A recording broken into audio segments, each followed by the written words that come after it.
अस्सलाम वालेकुम व्यूअर्स, मैं हूं समीना पाशा। उम्मीद है आप लोग खैरियत से होंगे।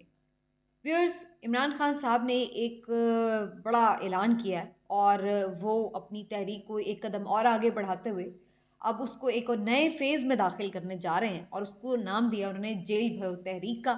और उनका ये कहना है कि अब पीटीआई के ख़िलाफ़ जो इंतकामी कार्रवाइयाँ हो रही हैं उनके अगेंस्ट एहतजाज के तौर पर वो जेल भरो तहरीक का आगाज़ करने जा रहे हैं। अभी उन्होंने उसके ऊपर कोई डेट नहीं दी है और ना ही कोई उसका वाज़े हिकमत अमली या प्लान जो है वो सामने रखा है, लेकिन कारकुनान को उन्होंने कहा है कि वो तैयार हो जाएं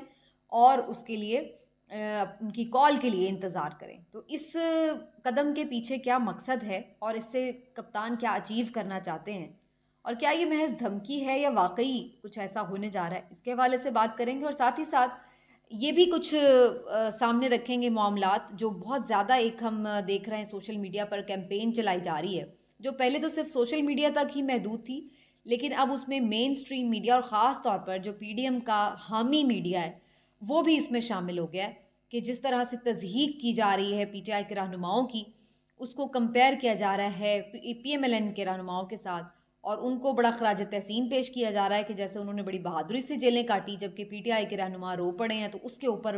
बड़ा उनके ऊपर तंज़ो मज़ाक का सिलसिला जारी है। तो इसके ऊपर भी थोड़ा सा बात करेंगे आगे चल के प्रोग्राम में, लेकिन उससे पहले आपसे ये रिक्वेस्ट है कि चैनल को कर लें सब्सक्राइब और वीडियो को लाइक और शेयर भी करें और इसके साथ साथ अपने दोस्तों, रिश्तेदारों और अहबाब में इस चैनल से मुतल्लिक बताएं भी। व्यूअर्स, जेल भरो तहरीक कोई नया आइडिया नहीं है, ये बहुत पुराना आइडिया है और ख़ास तौर पर जब जंग आज़ादी से पहले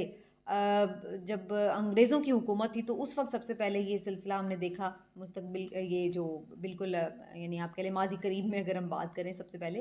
तो उसमें जो गांधी साहब थे उन्होंने बुनियादी तौर पर अंग्रेज़ों के साम्राज्य निज़ाम के ख़िलाफ़ ये जेल भरो तहरीक का आगाज़ किया था।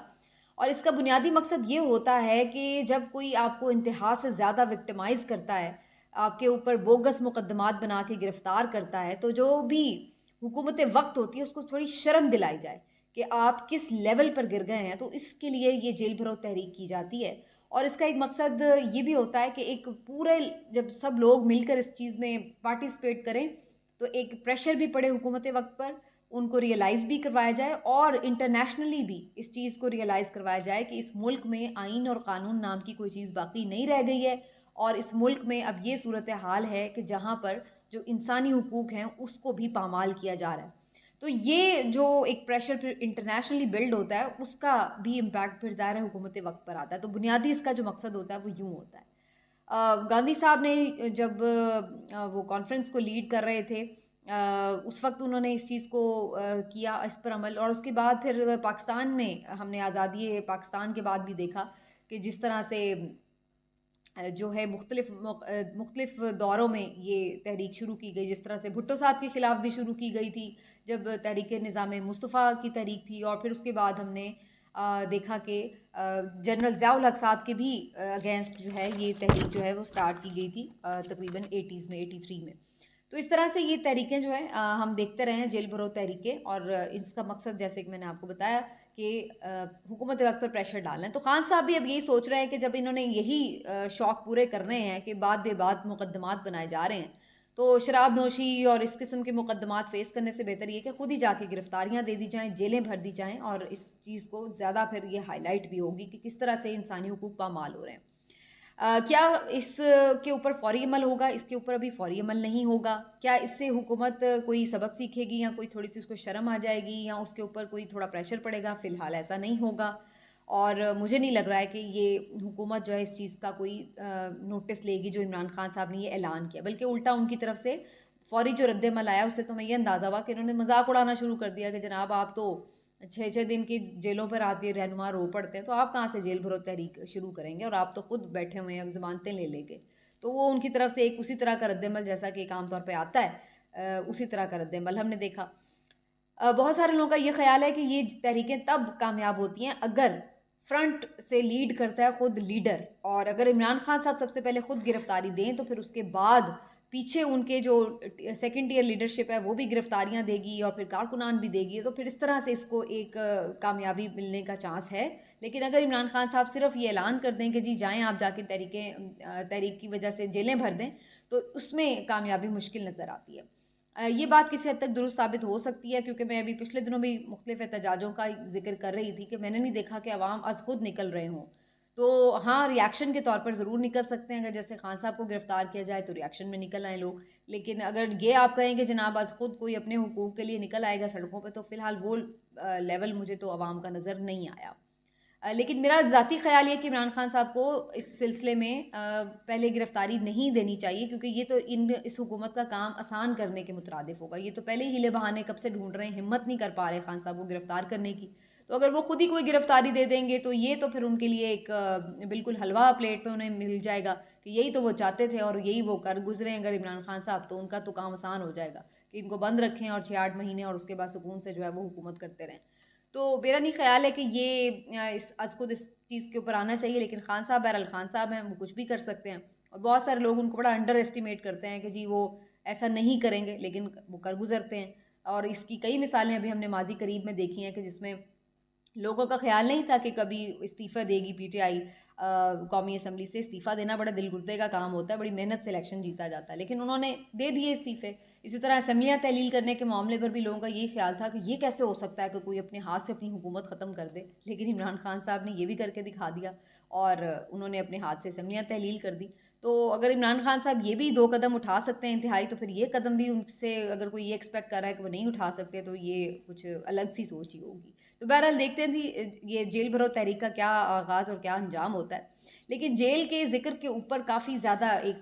गुफ्तगू चल रही है सोशल मीडिया पर भी, कि जिसमें हम देख रहे हैं कि बड़े पीएमएलएन के जो लोग हैं अपने आप को हीरो बनाकर पेश कर रहे हैं कि जनाब हमने तो बड़ी बहादुरी से जेलें काटी और ये जो पीटीआई वाले हैं ये तो देख लें इनका हाल, 2-4 दिनों में ही इनके आंसू निकल आते हैं और ये हो गया और वो हो गया। तो बड़ा वही चौधरी साहब, जिस तरह फवाद चौधरी साहब के मामले पर जो बात शुरू हुई थी उसी की कंटिन्यूटी में बातें हो रही हैं।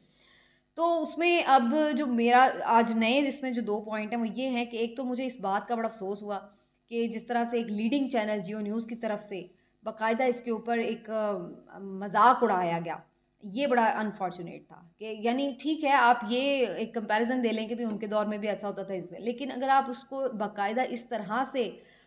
मजाक उड़ाने के स्टाइल में कर रहे हैं तो आप सोचें कि आप किस लेवल की सहाफ़त कर रहे हैं। तो एक बड़े मीडिया ग्रुप की जानिब से इस लो लेवल तक जाना, ये बड़ा ही अफसोसनाक था देखना। और मैं ख़ुद भी वाबस्ता रही हूँ जियो न्यूज़ से, तो मुझे भी पर्सनली जो लो लेवल टच हो रहे हैं सहाफ़त के, वो मुझे भी बड़े बुरे लगे। और ख़ास तौर पर जब आप किसी ऐसे चैनल से जो कि आप नंबर 1 क्लेम करता है ख़ुद को, तो फिर और ज़्यादा आपको बुरा लग रहा होता है। तो ये एक नया लो लेवल हमने देखा। और उसके बाद फिर जो है हमने कंटिन्यूटी में देखा कि चीज़ें, अब एक कमरे की तस्वीर सोशल मीडिया पे बड़ी वायरल हुई है जिसमें बताया ये जा रहा है कि ये मरियम नवाज़ शरीफ साहिबा का कमरा था और जो ये जिक्र करती हैं रोते हुए कि जनाब हम तो चक्कियों में रहे जेल की और तुमने बड़ा जुल्म किया। तो बुनियादी तौर पर वो दिखाया जा रहा है कि वो कमरा जो है वो बड़ा मुनासिब कमरा है, उसमें तमाम तर सहूलतें भी हैं, उसमें कमरे में बेड भी है, मामलात सही हैं वहाँ पर। तो अगर वो ऐसे हालात में रही हैं तो फिर तो वाकई कोई ऐसी परेशान कुन सूरत हाल नहीं है कि जो इन्होंने यहाँ पर दरपेश रखी हुई है पीटीआई के लीडरान के लिए। लेकिन इसके ऊपर पीएमएलएन कह रही है कि नहीं जी ये गलत तस्वीर है। कुछ सोर्सेज ये कंफर्म कर रहे हैं कि ये सही तस्वीर है, लेकिन जहाँ तक मेरी अपनी ज़ाती राय इस मामले पर वो ये है कि 2 तरह से मरियम साहिबा जो हैं वो कैद में रही हैं। एक तो ये कि जब अदालत की तरफ से उन्हें सज़ा हो गई तो फिर वो जेल में गई, और जब अदालत की तरफ से सज़ा हुई तो फिर उसमें हुकूमत का क्या अमल दखल था। अदालत ने उन्हें सज़ा दी, वो जेल में गई, वो उसमें कोई सियासी विक्टिमाइजेशन वाला एलिमेंट तो नहीं था कि कोई गद्दारी का मुकदमा बना के इमरान खान साहब ने कोई ज़ाती तस्कीन के लिए उन्हें जेल में भेजा हुआ था, नंबर 1। नंबर 2 ये कि जब तक वो नैब की कस्टडी में थी या और जब उसके बाद फिर वो खैर ज़मानतों पे भी रिहा रही और फिर 1.5-2 साल तो वो तीमारदारी के लिए रिहा रही, उस बंदे की तीमारदारी के लिए कि जो खुद यहाँ पर मौजूद भी नहीं था। तो ये सब बातें वो लोग भूल जाते हैं बताना और बस ये बता रहे होते हैं कि जी जेल की चक्की में रही हैं, उसमें वो रही। एक तो मुकद्दमात की नौइयत में बड़ा फ़र्क है, करप्शन और मनी लॉन्ड्रिंग के मुकद्दमात एक अलग बात है। क्या आप लोगों ने रसीदें दी, क्या मनी ट्रेल्स दी, क्या आप लोगों ने मुकद्दमात को मेरिट पर लड़ा, नहीं लड़ा। तो फिर आप अगर ये सब कुछ दे दिया होता और फिर भी आपको रखा गया होता तो फिर भी आप अफसोस करते नज़र आते। और अगर फिर भी किसी के साथ जाती हुई तो नहीं होनी चाहिए, कोई इसको ये नहीं कह रहा कि अच्छा हुआ, लेकिन द थिंग इज़ कि दोनों चीज़ों को कंपेयर नहीं किया जा सकता। यहाँ पर 10 महीने के बाद भी आप लोगों की हालत ये है पीडीएम की कि पीटीआई के लीडरान के ऊपर आपको कोई करप्शन केसेस नहीं मिले, कोई इस तरह की चीज़ें नहीं मिली सॉलिड, और अब आप कभी उन्हें शराब नोशी के मुकदमात में पकड़ रहे हैं, कभी आप उनको जो है वो मुंशी कहने के ऊपर पकड़ रहे हैं, कभी आप उनको बीपर के ऊपर पकड़ रहे हैं, और कभी आप उनको कह रहे हैं कि जी वो पुलिस के साथ डकैती कर रहे थे, उसके ऊपर FIR काट रहे हैं। तो थोड़ा सा जो है इसको जो इसको डिफेंड कर रहे हैं लोग, उनको भी देखने की ज़रूरत है कि मुकदमात में फ़र्क देखिए कितना है, नौयत क्या है उन मुकदमात की। तो अगर आपने ये जेलें काटी हैं तो भाई मनी लॉन्ड्रिंग के इल्ज़ामात अगर आपके ऊपर लगे थे, आप क्लैरिटी से उनका जवाब देते और बरी होते, बजाय इसके कि आप जो हैं वो नहीं दे पा रहे थे और आप अंदर थे जेलों में। और इसी तरह से ये जो और फिर अगर आप नहीं भी थे तो बहरहाल फिर भी आप जेलों में भी थे तो कोई आपको धक्के नहीं मिल रहे थे, जैसे शेख रशीद साहब को धक्के दे के आप उनकी तजलील कर रहे हैं। जैसे आप लोगों के मुंह के ऊपर कपड़े नहीं डाल के लाया जा रहा था अदालत में, जैसे आप फवाद चौधरी साहब को लेके आ रहे हैं। और आप लोग तो जब नैब में पेशी के लिए आई थी मोहतरमा मरियम नवाज साहिबा, तो इन्होंने तो नैब के दफ्तर पर पथराव करवा दिया था, आपको याद होगा। और उसके बाद फिर वो भी आपको याद होगा जब JIT में मोहतरमा तशरीफ़ लाई थी तो कैसे जो पुलिस ऑफिसर खातून थी वो कैसे झुक झुक के सलाम कर रही थी, वो भी आपको याद होगा। तो इनके जो प्रोटोकॉल्स थे वो तो थे ही अलग। और नवाज शरीफ साहब भी जब आते थे तो कितने सुकून से आराम से चहलकदमी करते हुए आ रहे होते थे जब अदालत में पेशी के लिए। तो अब ये लोग ऐसे शो कर रहे हैं कि जैसे इनको तो बड़ा कोई मजालिम सहने पड़े हैं और यहाँ पर जो हैं इनके साथ बड़ा सही हो रहा है। बात ये कि अगर सहने भी पड़े हों तो क्या इसका मतलब है कि अब इनके साथ आप लोग यही करेंगे और उसके बाद फिर उसका मजाक भी उड़ाएंगे? तो ये एक बड़ी अजीब बात है। और अगेन आखिर में मैं ये रिपीट कर दूं बात कि आज़म सवाती हों या शहबाज गिल या फवाद चौधरी, वो जेल के दौरान नहीं रोए, इस बात पे नहीं रोए कि हाय हमारे साथ ये हो गया। ये ज़रूर है कि जो आज़म सवाती साहब हैं वो उस वक्त आप दीदा हुए प्रेस कॉन्फ्रेंस में जब उनकी जो फैमिली से मुतालिक एक निजी वीडियो थी उनकी, वो उनकी बेटी को भेजी गई, वो उनके लिए अफसोसनाक एक पहलू था, वो तकलीफ देता, उस पर तो सारी कौम को रोना चाहिए था। और इसी तरह से ये जो फवाद चौधरी साहब का मामला है उसमें भी वो इस बात पे नहीं रोए कि जी मैं जेल में मुझे क्यों भेज दिया, वो इस बात पे रो रहे, उनकी जो आंखें नम हुई कि बच्चों के ऊपर उस पर इम्पैक्ट है। तो ये कोई कमज़ोर लम्हा जेल से निकलने के बाद ही आया है उनके ऊपर, ये नहीं हुआ कि वो जेल में बैठे रो रहे हों और फिर NRO करके अपनी मौक़िफ़ से हट कर चले गए हों, ऐसा नहीं हुआ। मौक़िफ़ पे वो बहरहाल डटे ही रहे हैं। मिलते हैं अगले वीलॉग में, अपना ख्याल रखिए, अल्लाह हाफ़िज़।